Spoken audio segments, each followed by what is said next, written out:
What's up? My name is Eric Butler. This channel is called Report and Opine. I am back, and from the New York Post, NYPD cops resigning in New Year at record-breaking pace with a 117% jump from 2021 numbers. So this is what they wanted. They got what they wanted. It didn't happen instantly, right? It didn't happen in July 2020 like they really wanted, even though Bill de Blasio, New York City mayor at the time, did defund the cops by $1 billion, capitulating to every single whim of these weirdo extremist protesters because of something that happened in a completely different state. But the New York Post says it's 23 skidoo. They always have their fun little quips. New York City cops are resigning at a record-breaking pace this year as the NYPD's alarming exodus continues, according to new data obtained by the Post. The NYPD staffing agency is approaching the point of no return, said Police Benevolent Association President Patrick Lynch. He probably needs to be canceled just for his name. The shocking stats show 239 officers tapped out in January and February, a 36% spike from the 176 who fled in the same period last year, and a disturbing 117% jump from the 110 in 2021. So it took them a little while, but with enough browbeating and enough villainization, they will eventually leave. And this is what you wanted, right? Now you have businesses hiring private security and private canine units to maybe try to stop the chaos. Then you have the Chinese restaurant that we saw a week or so ago, where those kids just destroyed the restaurant. And the cops, I mean, their hands are tied, right? Even when I was living in New York and we had terrible fireworks, you can look that up. I mean, these things were going off all hours of the night for almost a month. And when you talk to a cop you see walking down the street or eating a donut at 7-Eleven, they says, oh, we can't do anything. Now, granted, I'm not going to sit here and pretend like fireworks are the worst thing in the world, but if you recall how terrible that was, I mean, it still traumatizes me, and they can't do anything. They were very quick to arrest lockdown protesters. They were very quick to grab little girls out of the Natural History Museum and the Applebee's and so forth. But anything else, their hands are tied. They can't really do anything, right? And they have to make sure that the conditions are pristine at Rikers Island. And they also have to make sure that they give the illegals a nice place to stay. But of course, I digress. That's the highest number of resignations for the first 2 months of a year since 250 members quit in 2007 during a contentious contract dispute. So since 2007, that's the most. And of course, we weren't really talking about defunding the police at that particular period in time, but some sort of contract issue apparently. The NYPD needs to be rebuilt from the ground up. It's unfixable in its current state, a veteran Manhattan cop told the Post. Yeah, and the NYPD isn't the only thing. Our entire political system, especially in New York, obviously California as well, it's all rotten from the inside out. There's no one election. There's no one vote. Nothing is going to change it. It needs to literally be torn down and rebuilt with kind of like CNN, right? They can never fix their problems.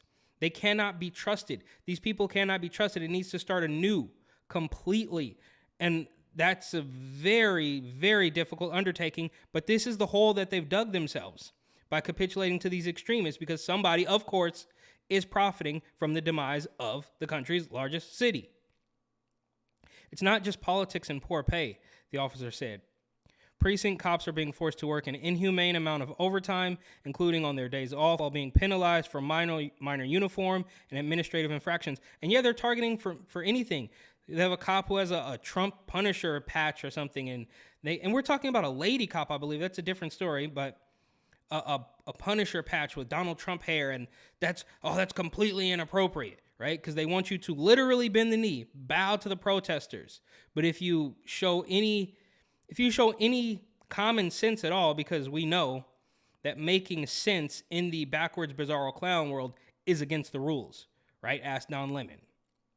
Well, I realize that's not quite apples to apples, but they are ready, willing, and able to give you an infraction for the tiniest little thing. So in the media realm, you can parrot 99 out of 100 talking points, but if you don't parrot all 100, you're going down. And same thing with the cops here. Oh, minor uniform infractions, right? I mean, they're waiting to pounce on anything. Meanwhile, they can't stop the crime. So they don't care that the criminals get free reign because of one cop with a uniform infraction. It doesn't make any sense. Well, it does if you're part of the, managed decline that is benefiting a handful of people.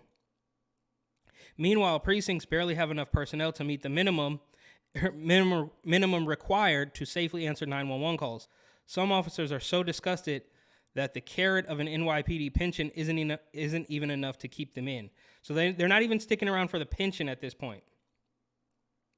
At the current rate, 1,400 cops are projected to resign this year before qualifying for retirement, even more than last year's record 1,297. Incredibly, 21 cops walked away from the job in just a 2-day period, February 20 and 21, to join the MTA. And they're not doing so hot either, right? They have loads of overtime scandals and all sorts of weird things that the MTA is doing. So I guess that kind of makes sense for these people to jump ship and go drive a train where at least you're not going to be the villain, right? You're still going to have to deal with some wild kids and they're going to, treat you like the scum of the earth, even though you're literally helping them. The Manhattan cop said the department simply doesn't know how to manage personnel. Well, they don't want to. Their goal is to destroy everything, and it's working. Hundreds of cops are being hidden under fake assignments or assigned to headquarters sitting at a desk all day and are considered untouchable for patrol or enforcement duty because they have high-ranking supervisors protecting them. He seethed. And there's this weasel. New York City's finest are also bailing because of what they consider anti-cop politics, woke bail reform policies that make criminal justice a revolving door, and low wages. So the list goes on. Of course, they go on to talk about George Floyd and the protests. Yeah, this is mission accomplished for the establishment and the extremist protesters. It doesn't take 5,000 words to just like you don't have to be a scientist to see that some of the stuff they're talking about is fake. It doesn't take 5,000 words here to realize that it doesn't make sense for a New York City cop to stay. And I don't really blame them, right? It's not their fault. They've been villainized to no return, pretending that they're the worst bunch. And for the record, I recall seeing loads of Black and Latino cops, Black and brown, people of color cops, but they don't care. Because none of their agenda, none of their talking point is actually what they say it is, right? So they pretend it's about race, but it's obviously just about control that we know that by now. It's become abundantly crystal clear. And of course they have this police commissioner, Sewell, whatever, Keychant, I don't know. She seems I will give her the benefit of the doubt in saying she seems incompetent and not completely evil. And that's a step in the right direction for the New York political establishment, right? It's just being incompetent and not being able to do your job instead of being evil like most of them, I believe, actually are. And so with this 117% increase in resignations brings, we have to talk about this really quickly. This is only from March 1st. So they knew this was coming. They could see it coming on March 1, right? I think the last article said that the most resignations were in 2 days, February 20 and 21. So a week or so later, they write this article, NYPD lowers fitness standards by scrapping timed 1.5 mile run for new recruits.